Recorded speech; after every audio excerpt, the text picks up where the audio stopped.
mean, a third of his time has been spent out of the country flying around, accomplishing squat. A lot of talk, no action. And I think for a lot of people, perhaps a disappointment. Maybe they should spend a bit more time looking at who they vote for in the next election rather than just saying, oh, Liberal, I like it.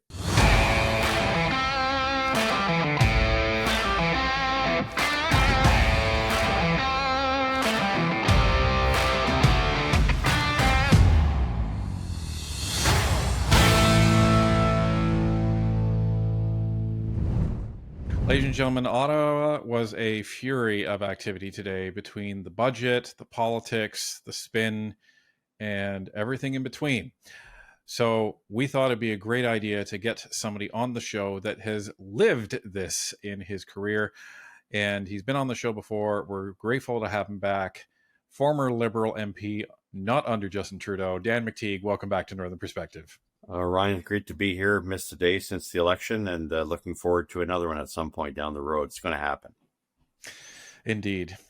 So we want to talk about the budget, but before we get to that, there was a very unexpected, but I think obviously orchestrated development that happened today, which was former Conservative Speaker of the, or Deputy Speaker of the House, Chris D'Entremont, surprised everybody. Well, maybe surprised nobody. I don't know, but he surprised me when he resigned from the Conservative caucus and, according to the Toronto Star, is now crossing the floor to join Mark Carney's Liberal Party. What did you think about that when news broke? Well, I thought the timing was not unnoticeable. I mean, clearly he's either very worried about an election, which he can or cannot win, but either way, he's not going to win now. Voters have a very long memory, and they don't really, treat floor crossers, turncoats very well. And now Chris D'Entremont has been considered a bit of a Liberal in the past by other accounts. Even members in the Liberal Party have been sort of trying to scout him for years. But I don't know him personally. I just know that I guess he just wanted a more gentle landing and the prospect of maybe surviving a lot longer in an election that allows him maybe to get a lot closer to the Premier of Nova Scotia, Tim Houston, who, like Doug Ford, played a big role in backing and helping Mark Carney deliver seats in their province. So it's a sad indictment, but it does suggest to me that the public has every reason to be cynical. You vote for one person, 50% plus one, or whoever comes out with the largest number of votes. And because the vote was close, you decide, well, maybe it's my opportunity to switch sides. It only happened 7 months ago. What's changed? And you've been a Conservative member for quite some time. I understand he was a good friend, has supported Aaron O'Toole, and that may have been the reason why. We know that Aaron O'Toole is not as strident a Conservative leader as say, Pierre Poilievre. Certainly willing to put water with his wine with things that annoyed people like me, who are Liberals, true Liberals of many generations, with the idea that, we could lose some votes in Western Canada, provided we try to, as it were, suck up to some constituents on the idea of climate change. That was a dumb idea then. It, of course, certainly has very little in the way of any traction today. But I think what D'Entremont has done, unfortunately, is allied himself with those who whispered, that he was actually always a bit of a closet Liberal, probably liked the idea of being a bit of a person in the middle as his former role as Deputy Speaker. Beyond that, he'll have to explain that to constituents and an entire team that he's basically walked away from and try to embrace his enemy. So I don't know how this works, but someone said we ought to have automatic seat changes in the House of Commons where the person can just hit a button and get switched to the other side. But I'm sure he'll enjoy his anonymity on the backbenches of the Liberal Party. Well, the if you believe the reporting, because an article actually came out in Politico right before the budget was actually dropped, and I think you're right. The timing was not coincidental. But in that article, they specifically mention that there was a quote unquote falling out with Chris D'Entremont and the Conservative Party when they wouldn't back him to run for Speaker of the House, which he wanted to, seek that position. So that actually really bothered me because For many, many years, the understanding has been, you can't trust politicians because they always lie, or they're always self-interested. And if you believe the reporting and if that's accurate, then that's exactly what happened with Chris D'Entremont, is that, he wanted to become Speaker of the House. Um, at the time when he stood up and said that he wasn't going to be running, he did look annoyed, I'll be honest, when we were covering that. At the time, we applauded him because this seemed like a very team effort type of move, because the Conservatives needed every vote in the House. So they couldn't afford to actually have a speaker up there. But obviously, he put, if this is true, he put personal ambition above the wishes of his constituents and the um, the whole strategy of his party, of which he agreed to run under, not even 7 months prior to now. So it's just very disappointing. But I guess here we are. But what do you think the odds are of a upcoming cabinet shuffle, and could we see Chris D'Entremont in a cabinet position as a reward for him coming over?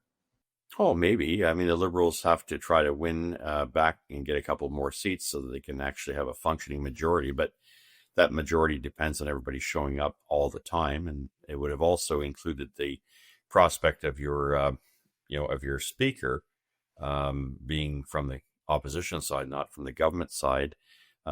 With the current speaker, known for a long time, Francis Scarpelaggio. It means that if there is a vote, he doesn't vote unless there's a tie, and that hasn't happened since 2006 or 2008, when Peter Milliken, who I ran against, by the way, for speaker way back in 2000, sided with the party that he belonged to. Even though it was a minority Conservative government, he still served as speaker well past when the Liberals lost election to Stephen Harper in 2006. One thing's very clear: D'Entremont will never be speaker. He wouldn't have the confidence of the House, so he shot that bullet as well by not having the confidence of Conservatives. And you have to have all people supporting you.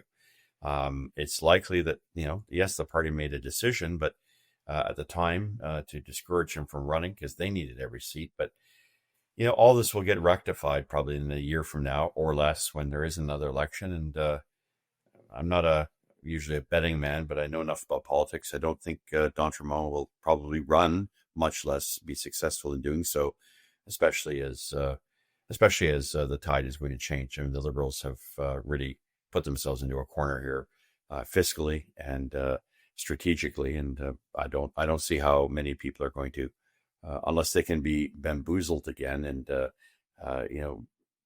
bribed with a lot of money, which we now clearly don't have, given the amount of debt that we have.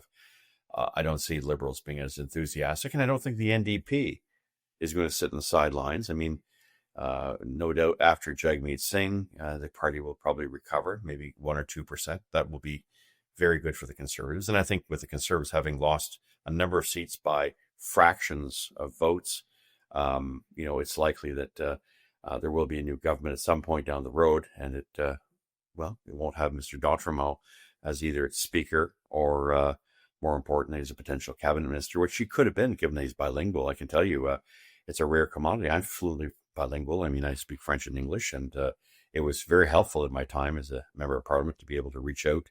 But I think he's shown. I think that he has a bit of a temper, and he's obviously not very happy with what's happened, and has decided to take his marbles and go somewhere else. Unfortunately, he'll get the same treatment with the Liberals over time. We'll just forget about him after this day is over. Now, what does that mean for his Parliament office, his constituency office? Because there's people that have been working for him that were of the understanding that they're working for the Conservative Party, and the constituency office, the EDA. Like, what happens with all of that when someone crosses the floor? Well, the EDA continues to function, just no longer has an incumbent. It now has to go look for a candidate to nominate for the next election to defeat Mr. D'Entremont. The Liberals will have to accept the association, but I can tell you a lot of Liberal associations are not very strong.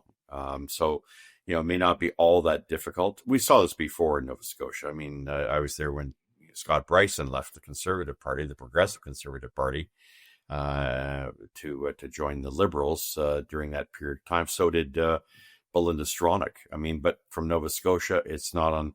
I mean, being a Conservative in some parts of Atlantic Canada is a tough thing to do, and perhaps Chris is still not just upset with not being made Speaker, but given that he's the only Nova Scotia Conservative that was left, that maybe there's the grass is greener on the other side.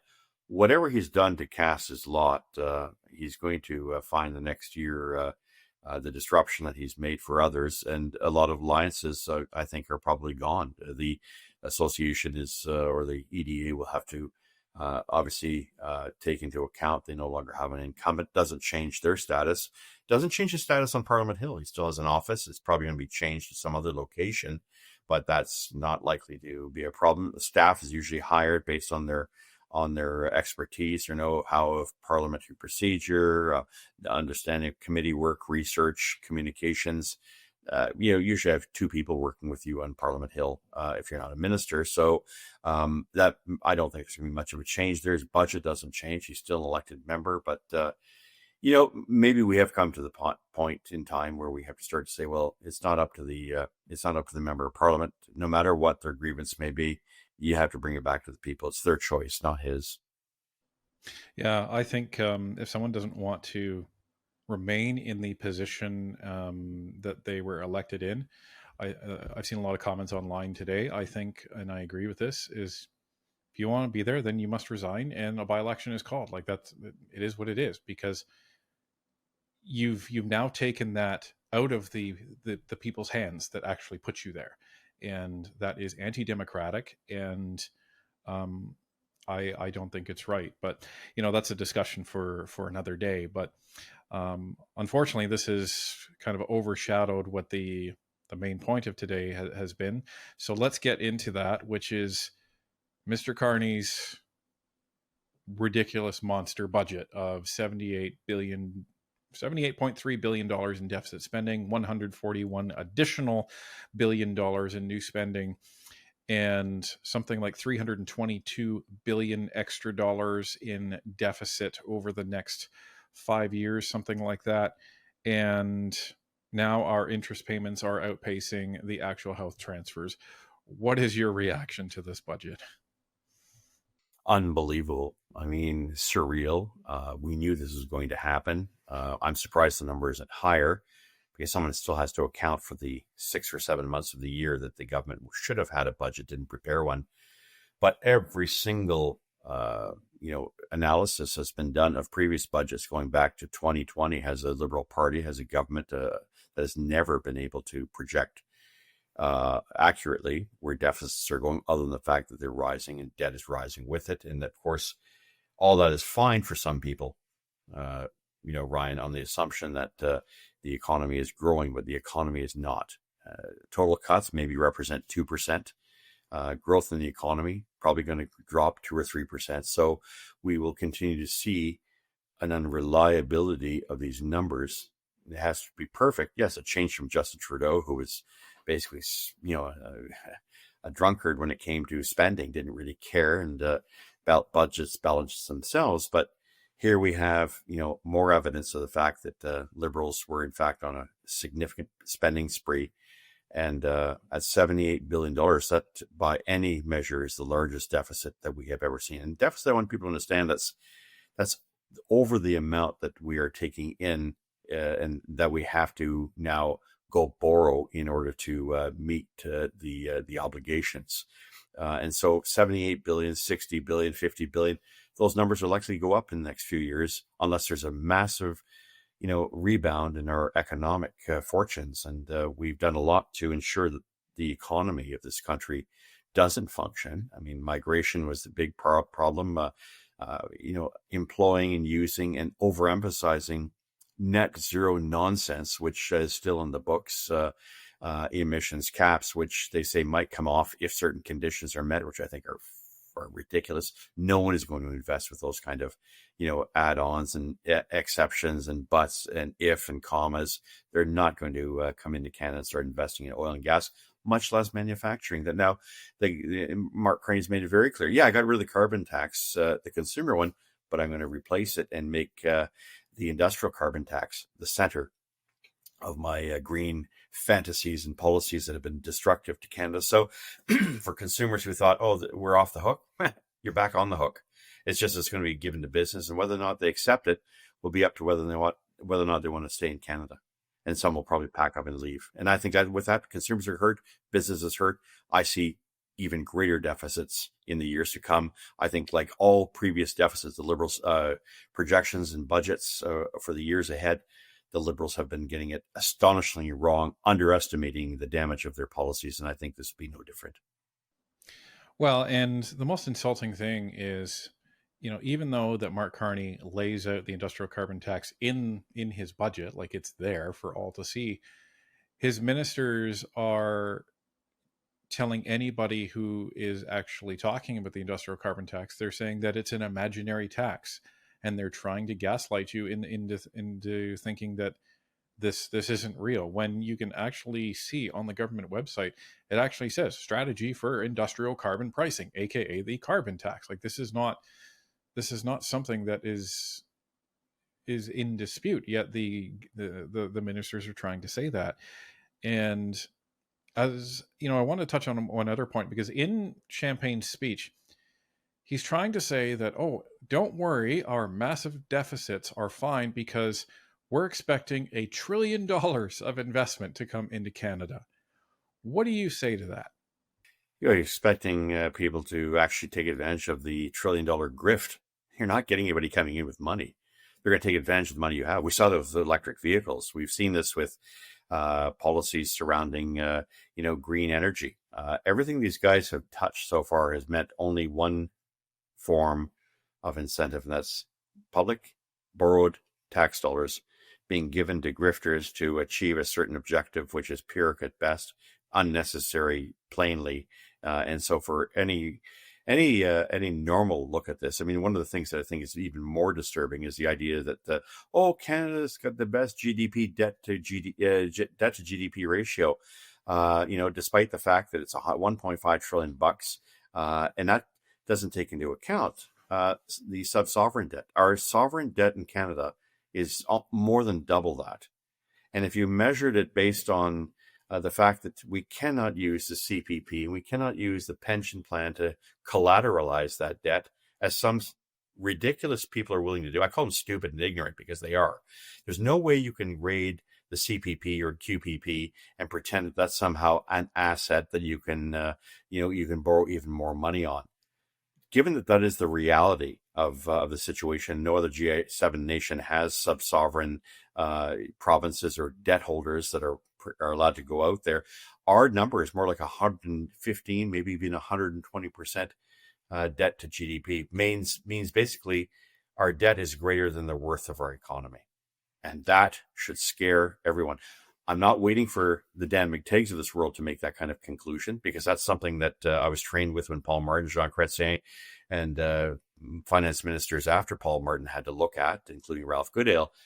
This is not going to go over well. And I think debt bond rating agencies are going to definitely have to look at this for more clearly, more soberly. And it's a point to them that I would simply make here, and I'm going to express elsewhere.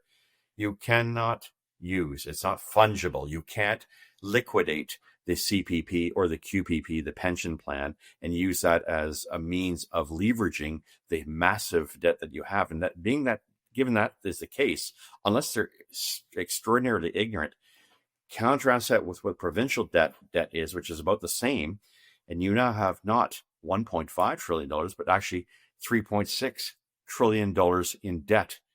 And now you can imagine what happens. What if interest rates go up this year as a result of bond rating agencies saying, hey, we want more money. If you want $78 billion of money you can't have, and you've been doing this for several years. Last year it was 60, the year before that was 50. We're going to lend you the money, but we're not giving it to you for 3 or 2%. We want 7 or 8%. What happens to your debt and your deficit financing at that point? Suddenly, all of the assumptions are thrown out the window. A budget is really about forecasts, and the assumptions are usually based on present trends continuing. The fact that can't and anything can change very quickly. Forget what Donald Trump does with the tariffs, which are not going very well.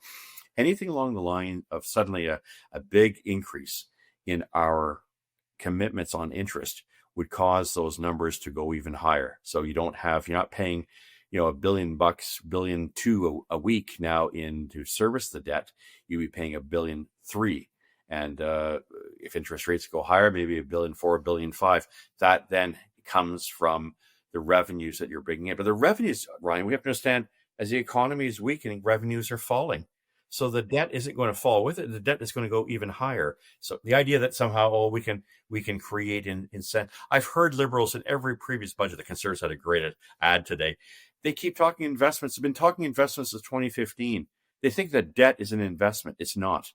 And so I think unless people want the wool pulled over their eyes, it won't matter what about our elbows up and how trendy and cute we want to be and say that this is a little bit like trying to make a silk purse out of a sow's ear.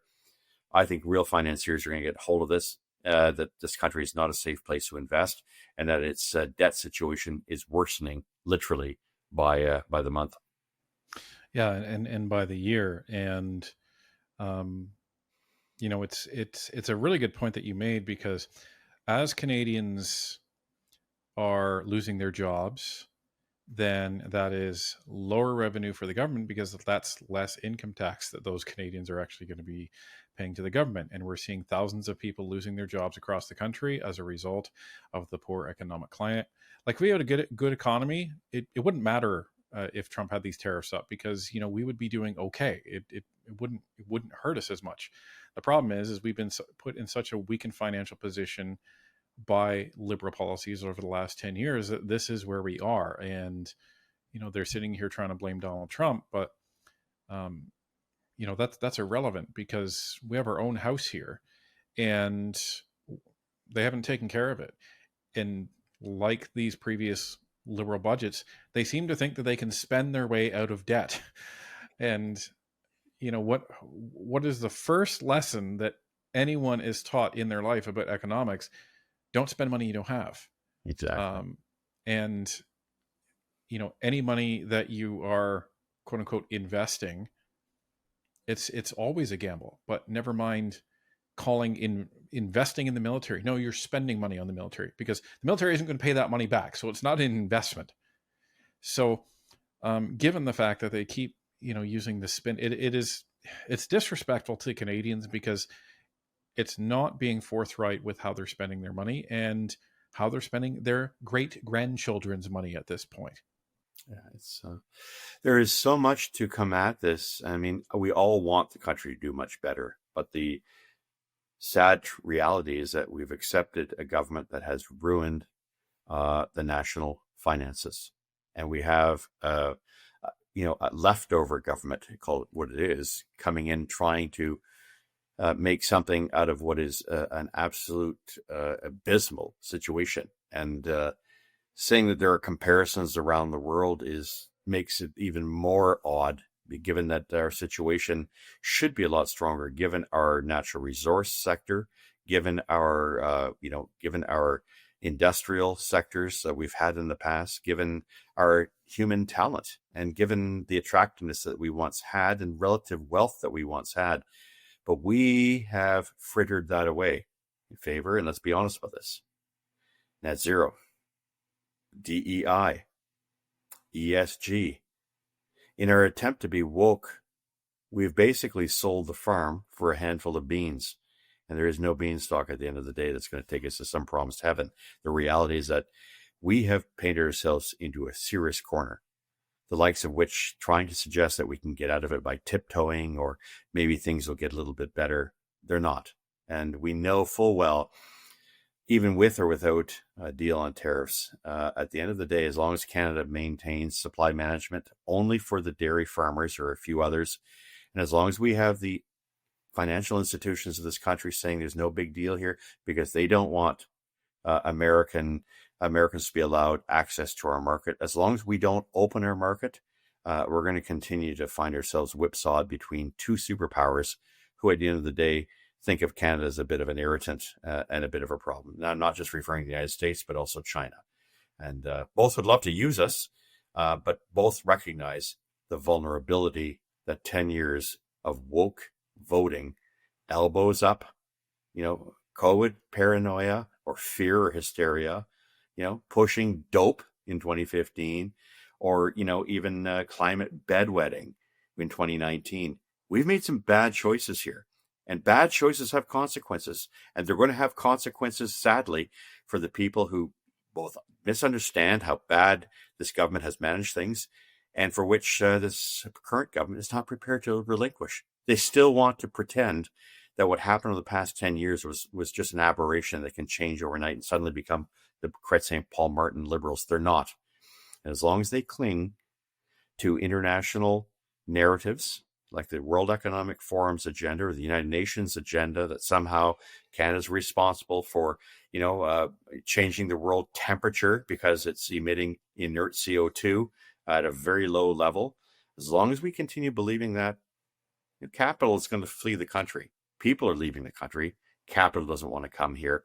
I don't see anyone coming to rescue Canada's economy as long as we hold fast to these ideas that we can spend our way out of a problem.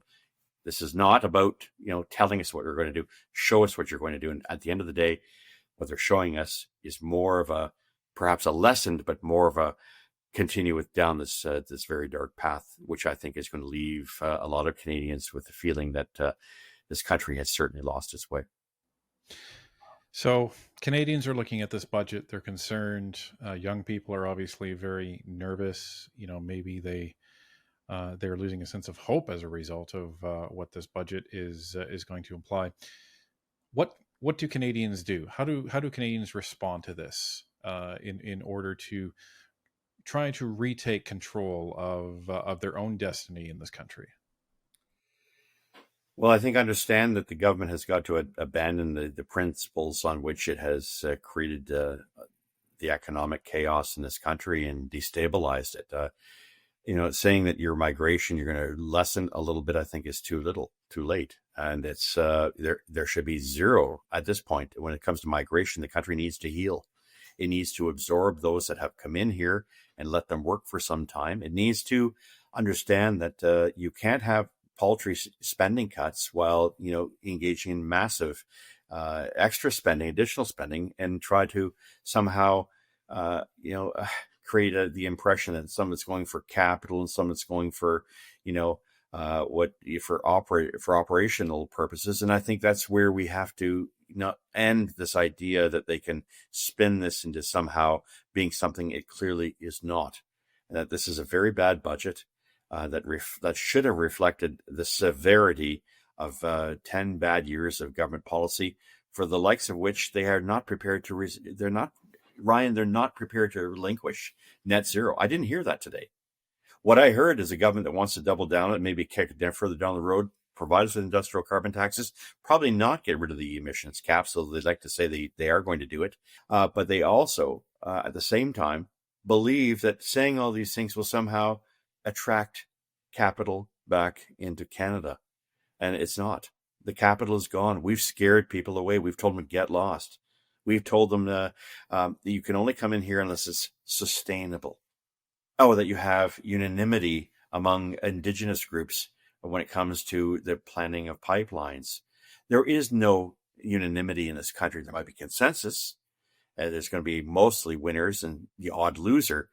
But if we think we can somehow create an environment where Canada is suddenly supercharged with a budget that is going to spend more money we have to borrow, we are kidding ourselves, and we are very, very dangerously coming to the point where the world is going to eventually realize, Canada, your total net debt, federal, provincial, and without the help of CPP and QPP, which you cannot use, you're in big, big trouble, and you're one of the worst, one of the worst actors of the OECD as it relates to debt. But we won't even go down the issue of GDP labor market because we know our productivity is very low.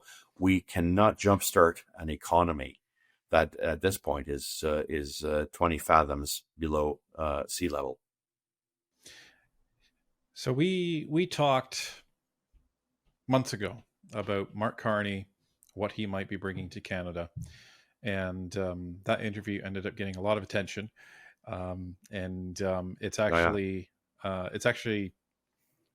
resurged in the YouTube algorithm. There's been a lot of people watching it again. Is this the Mark Carney that you predicted? Yeah, very much so. That's a great man of deception. This is the guy who, even when we had that interview, January, February of last year, I couldn't have predicted that he was going to come out and say, I can do a deal with Trump. How's that working? He's done nothing. The deliverables have been zero. The talk has been substantial. But this man used to take credit for everything that he had nothing to do with. And at the end of all of this, I think he's just sort of poking along, hoping that, that things get better and that he can take credit for something. Even the idea that he could maybe have a trade deal by now with Donald Trump, which might have perhaps enticed him to call an election to say, "Hey, I delivered on the tariff side, so I could handle Orange Man bad," which would fulfill his commitment that he made in the election. So far, hasn't happened.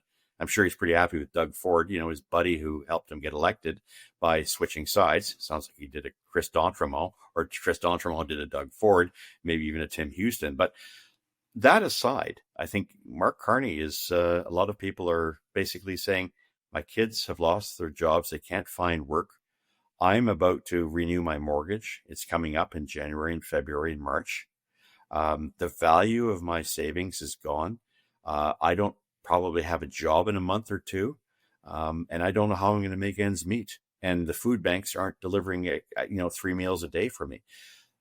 I think the anxiety that the public is expressing is something I haven't certainly seen in 40 years.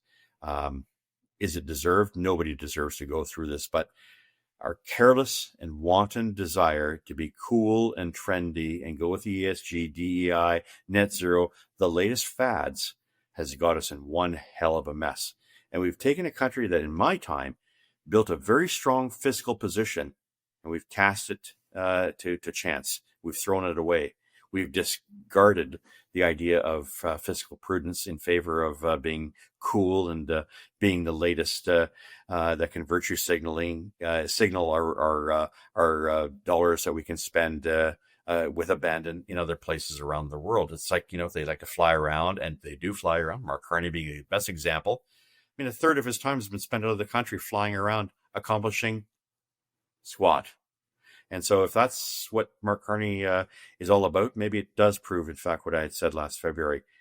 A lot of talk, no action. And I think for a lot of people, perhaps a disappointment. Maybe they should spend a bit more time looking at who they vote for in the next election rather than just saying, oh, Liberal, I like it, click.